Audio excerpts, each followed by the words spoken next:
நாம் HTMLல நெக்ஸ்ட்டு பார்க்க இருக்கிறது marquee. ஸோ marquee அப்படின்னு சொல்லி ஒரு டேக் இருக்குது. ஸோ அதை பற்றி நாம் இன்றைக்கி இந்த வீடியோவில் பார்க்கலாம். ஸோ marquee அப்படின்னா என்னென்னா, நம்மளுடைய டைப் பண்ணக்கூடிய ஒரு லெட்டரோ அல்லது ஒரு இமேஜோ லெஃப்ட் டு ரைட்டு மூவ் ஆகிற மாதிரி கொண்டு வரது தான் வந்து marquee டேக். ஸோ அதை எப்படி கொண்டு வரதுன்னு பார்க்கலாம். ஸோ ஃபஸ்ட்டு பேசிக்காக வந்து HTML அண்ட் HTML க்ளோஸ் பண்ணியிருக்கிறேன். ஸோ இந்த இடத்துல வந்து marquee அப்படின்னு சொல்லி டைப் பண்ணுறோம். ஸோ marquee கொடுக்குறோம். ஸோ இந்த சைடு என்ன பண்ணுறோன்னா வந்து marquee நம்ம வந்து க்ளோஸ் பண்ணுறோம். ஸோ லெஃப்ட் சைடு ஒரு marquee, ரைட் சைடு marquee கொடுத்து சென்டரில் வந்து வெல்கம் அவர் கிளாஸ் CLASS. ஸோ நான் கொடுத்து Ctrl S கொடுத்து நான் சேவ் பண்ணிக்கிறேன். இதை நாம் வந்து என்ன பண்ணுறோன்னா வந்து ரெஃப்ரெஷ் பண்ணுவோம். ஸோ ரெஃப்ரெஷ் பண்ணால் பாருங்கள் உங்களுக்கு தெரியும். ஸோ இங்கே ரைட் சைட்லேருந்து லெஃப்ட் சைடு வந்து ஒரு லைன் வந்து மூவ் ஆகிட்டு இருக்கும். இங்கே பார்த்தீங்கன்னா தெரியும் உங்களுக்கு வெல்கம் அவர் கிளாஸ் அப்படிங்கிறது வந்து ரைட் சைடுலேருந்து லெஃப்ட் சைடு வந்து மூவ் ஆகிட்டு இருக்கும். ஸோ marqueeல வந்து டிஃபால்ட்டாக வரக்கூடிய அந்த லைன் மூவ் அப்படிங்கிறது வந்து ரைட் சைட்லேருந்து லெஃப்ட் சைடு வந்து மூவ் ஆகிற மாதிரி இருக்குது. நான் என்ன பண்ணுறேன் அப்படின்னா வந்து marqueeவோட டைரெக்ஷனை மாற்றலாம். அதுக்கு marquee டைரெக்ஷன்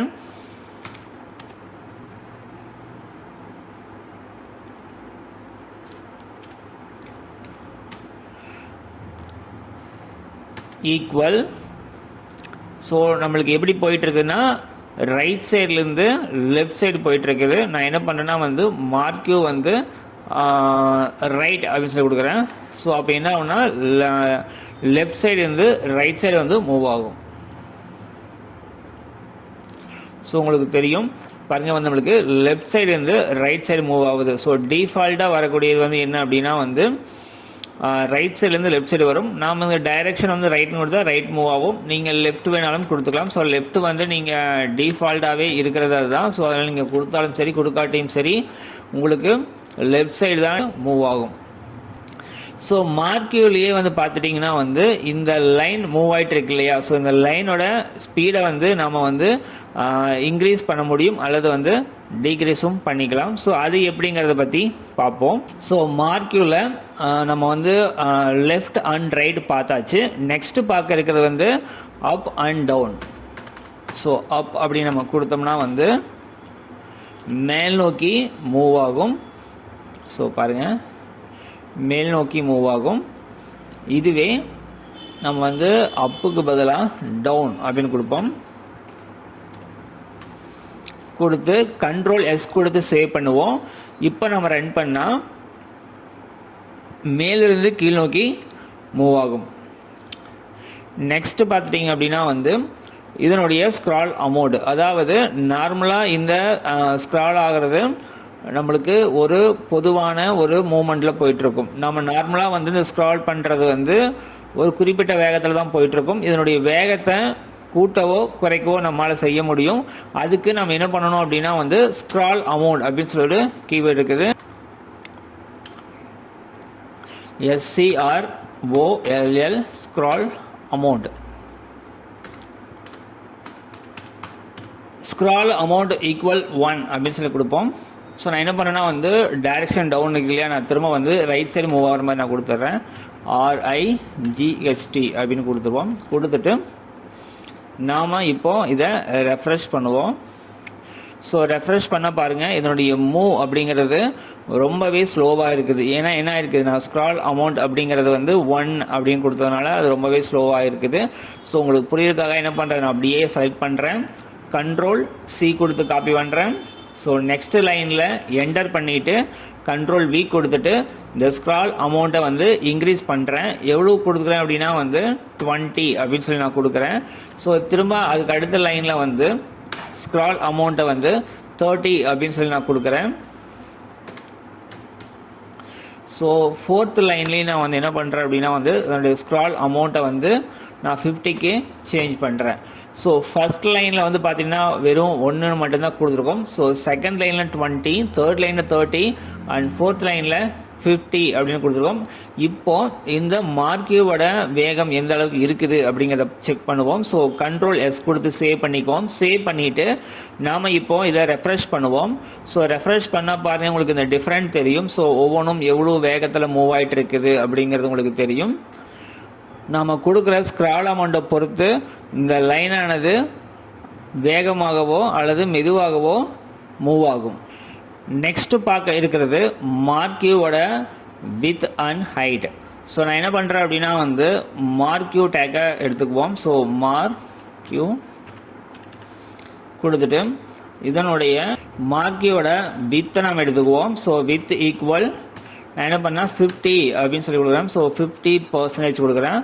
ஸோ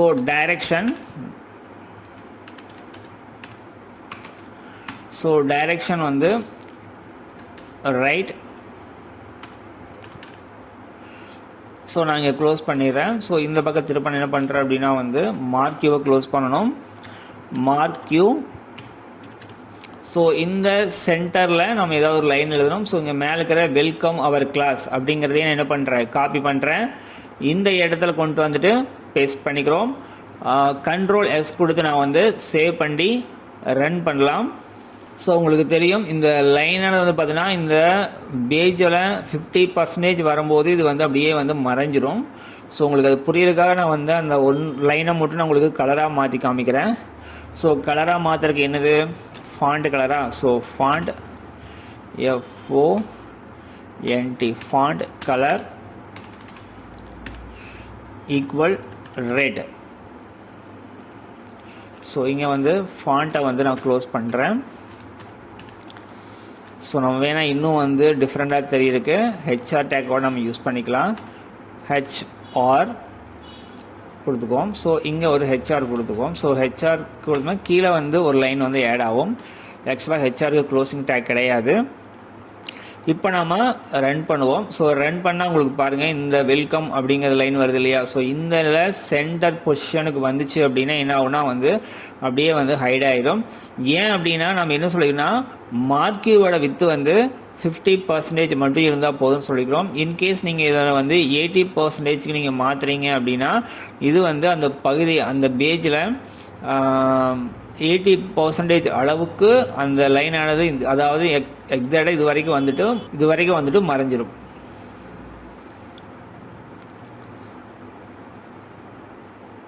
உங்களுக்கு தெரியும்னு நினைக்கிறேன். ஸோ நம்ம கொடுக்குற பர்சன்டேஜை பொறுத்து அந்த மார்க்கியூவானது மூவ் ஆகும். ஸோ அதுலேருந்து தான் ஸ்டார்ட் ஆகி மூவ் ஆகும். ஸோ நம்ம 100ல் இருந்துன்னா ஃபுல்லாக மூவ் ஆகும். ஸோ பர்சன்டேஜ் குறைய என்ன ஆகுனா வந்து அது எவ்வளோ பர்சன்டேஜ் குறைக்கிறோமோ அவ்வளோதான் வந்து அந்த லைன் வந்து மூவ் ஆகும். ஸோ நெக்ஸ்ட்டு மார்க்கியூவில் ஆல்டர்னேட் அப்படின்னு ஒன்று இருக்குது. ஸோ என்ன பண்ணால் வந்து மார்க்கியூ வந்து பிஹேவியர் அப்படின்னு இருக்குது. ஓகேவா, ஃபஸ்ட்டு வந்து மார்க்கியூவில் பிஹேவியர் அப்படின்னு ஒன்று இருக்குது. HAVIOR பிஹேவியர் என்ன அப்படின்னா வந்து ஆல்டர்னேட். பிஹேவியர் வந்து ஆல்டர்னேட். ஸோ ஆல்டர்னேட் நான் கொடுத்துட்றேன். ஸோ இந்த இடத்துல வந்து மார்க்கியூவை வந்து நம்ம வந்து க்ளோஸ் பண்ணிக்குவோம். க்ளோஸ் பண்ணிவிட்டு இந்த இடத்துல நம்ம என்ன பண்ணுறோம் அப்படின்னா வந்து ஏதாவது லைன் எழுதணும். ஸோ அதே வெல்கம் ஒரு கிளாஸ் கொடுத்துட்டு கண்ட்ரோல் எஸ் கொடுத்துட்டு நம்ம இதை சேவ் பண்ணிவிட்டு ரன் பண்ணுவோம். ஸோ கவனிங்க, எல்லாத்துக்கும் கடைசியாக இருக்கிற இந்த லைனு என்ன ஆகுது அப்படின்னு பாருங்கள்.